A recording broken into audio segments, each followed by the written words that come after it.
Hey, how's it going? It's time for the Classic Guitar Rock Daily Update. I'm Jeremy. Yesterday, in much of the U.S., was election days, right? So local elections were held all over. So I hope everyone did their civic responsibility, went out and voted. Now I hope you'll all just shut up and not talk about it. So I don't want to hear about it. All right, today, some days it's hard to find good content for the update. But today I had to leave stuff out. I mean, there was so much stuff that I wanted to talk about that the constraints of time just make it impossible. So some things in the coming week might be things that I could have talked about today, but I just couldn't cram it all in. What am I saying? I'm saying that today's update is chock full of classic rock goodness, and we're all here to enjoy it together. And I'm excited about that. The Eagles.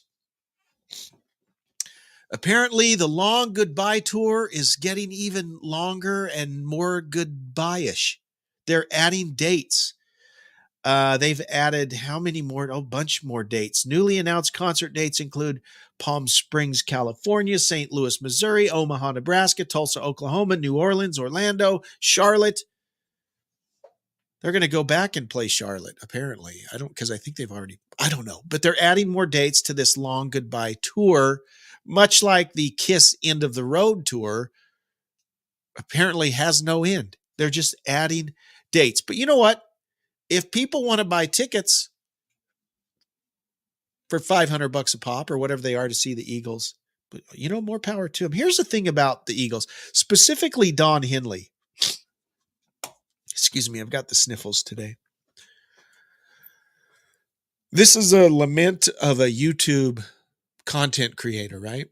So there's a thing called fair use, right? That content creators use. You might play a snippet of a song or whatever, or here's a perfect example. You're showing a guitar lesson. You're showing someone how to play a song or whatever. And usually it's not that big a deal. Or if you do use a snippet of someone's copyrighted music, they'll share the revenue with you. You get a little notice in your YouTube dashboard that says, okay, you're sharing for instance, I have a guitar lesson of a Huey Lewis song that I posted years ago.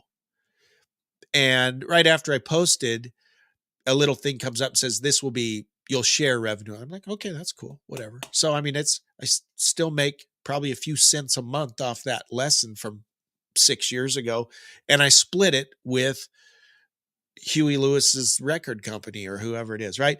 Well, if you even think of doing an Eagles or Don Henley song, you'll get a cease and desist order in the mail. I don't know how he knows I'm thinking about it, but he is the most litigious guy. Doesn't seem like he'd be fun at a party. I'm just throwing it out there. I love Don Henley. I think he's super talented, but I think he's just annoying. Sorry. Had to get that off my chest. Okay, now this is just cool. If you follow us on X, you saw that our, Today in Music History update was about Led Zeppelin 4. On this date in 1971, the classic Led Zeppelin 4 album was released. And, most of us grew up with that, right? And there's a picture of the old farmer with the sticks on his back. And then on the other side, it's like an old kind of rundown apartment building, modern, right?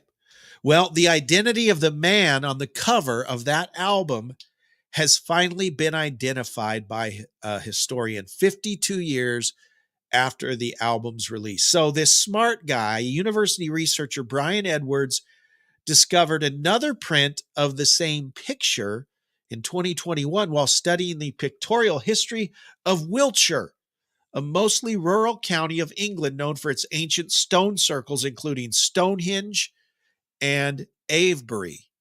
So the story goes that Robert Plant, just in a thrift store or bookstore or something, he found this picture framed of the guy carrying the sticks, and he liked it, and he took it, and they wound up using it on the front of the album. Well, 52 years later, this guy, his research reveals that the handwriting in both prints match, right? So the print that Robert Plant had and this new one he found that looked like the same dude, they matched, which led to the conclusion that the picture was taken around 1892 by photography teacher Ernest Howard Farmer, and he captioned the pictures "A Wiltshire Thatcher." And that helped him do the research and find out this guy's name was in fact Lot Long. Sometimes he went by Longyear, Lot Long or Lot Longyear, who was a widower in the town at the time the picture was taken. So, I mean, that's just kind of cool. For history nerds, it's pretty awesome. But now we know who that dude is on the cover of Led Zeppelin 4. We talked about Bruce Dickinson the other day. He's back in the news. He's back in the news.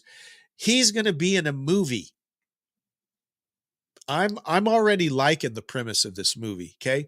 Bruce Dickinson will star in Bjorn of the Dead, a new horror movie about an ABBA tribute band that finds itself trapped in a nightclub at the dawn of the apocalypse alongside a slew of other tribute bands. I'm in. Okay, I am in. That's all you got to tell me.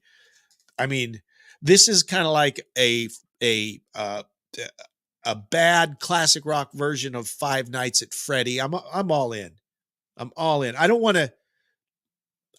to spoil it, but let me just read a little bit. Per Deadline, Deadline is a website or a magazine or an online magazine. Dickinson will play Abattoir. Lead singer Bjorn. Abattoir is the ABBA tribute band. So Bruce is a member of an ABBA tribute band, which is fascinating. Dickinson will play Abattoir, I don't know how they say it, Abattoir lead singer Bjorn, who cranks out tunes from the Swedish pop legends alongside his bandmates Benny, Annifrid, and Agnetha on the weekends. The band considers calling it quits as the gigs become increasingly dismal, but they change their tune when Benny learns of a battle of the bands for tribute bands at the 90 Dimey. I'm just reading this, okay? I'm not making this up. When they arrive at the venue, a disturbance forces them to take cover backstage. Other tribute band members get injured in the process and transform into undead monsters with a thirst for blood. This has Academy Awards written all over it. Citizen Kane, The Searchers, Apocalypse Now, and Bjorn of the Dead. I totally see it. It's going to be awesome. Can't wait. In the scary technology file, we have this. Remember, recently we talked about the new Beatles song, the last Beatles song, Now and Then. Well, filmmaker Peter Jackson, who worked on the video and actually was involved in the audio portion also, believes that more new music from the band is certainly conceivable. And here's what he says. Now and Then is, oh no, this is not what he says. He says, we can take a performance from Get Back, separate John and George, and then have Paul and Ringo add a chorus or harmonies. The filmmaker explained to the Sunday Times, noting how technology could help salvage even more Beatles material. You might end up with a decent song, but I haven't had conversations with Paul about that. And he's using Get Back as an example, right? It wouldn't necessarily be Get Back, but what he's saying is you can remove certain individuals from the recordings. You can mix things up. I mean, who knows what they might be able to do? Is that cool or is that scary? I don't know. I mean, I'll think about in film already. Remember in, well, it's happened a couple times, right? The first thing that I thought of was Rogue One, the Star Wars movie, when they have the scene with Carrie Fisher. After she died, they have this scene of Carrie Fisher where they manipulated old footage to create a character in the movie that looked pretty real. That technology is only going to get better and stronger. And here's the whole thing about AI, the whole debate. I mean, the Actors Guild and the writers have been striking about. One of the things that they are concerned about is AI.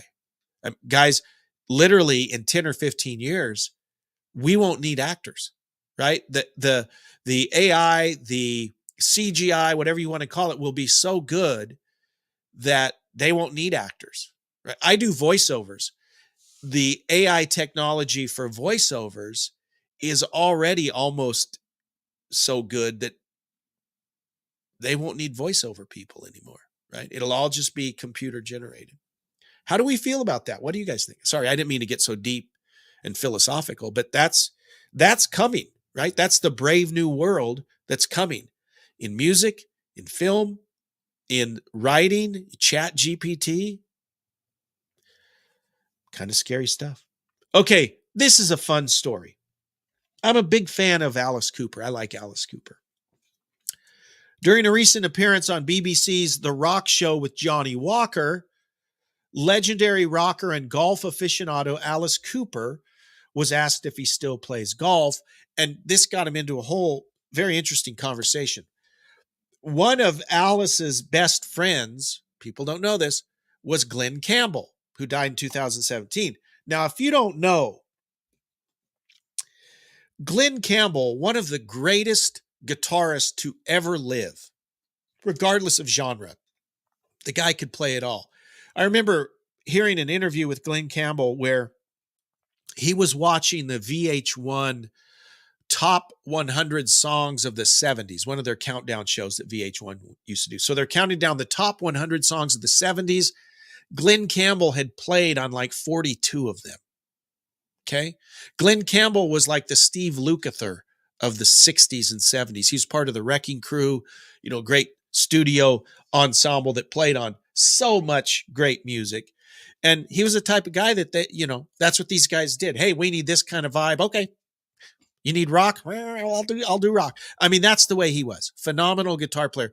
One of his, and in fact, Alice even talks about it, is that, trying to find the quote here.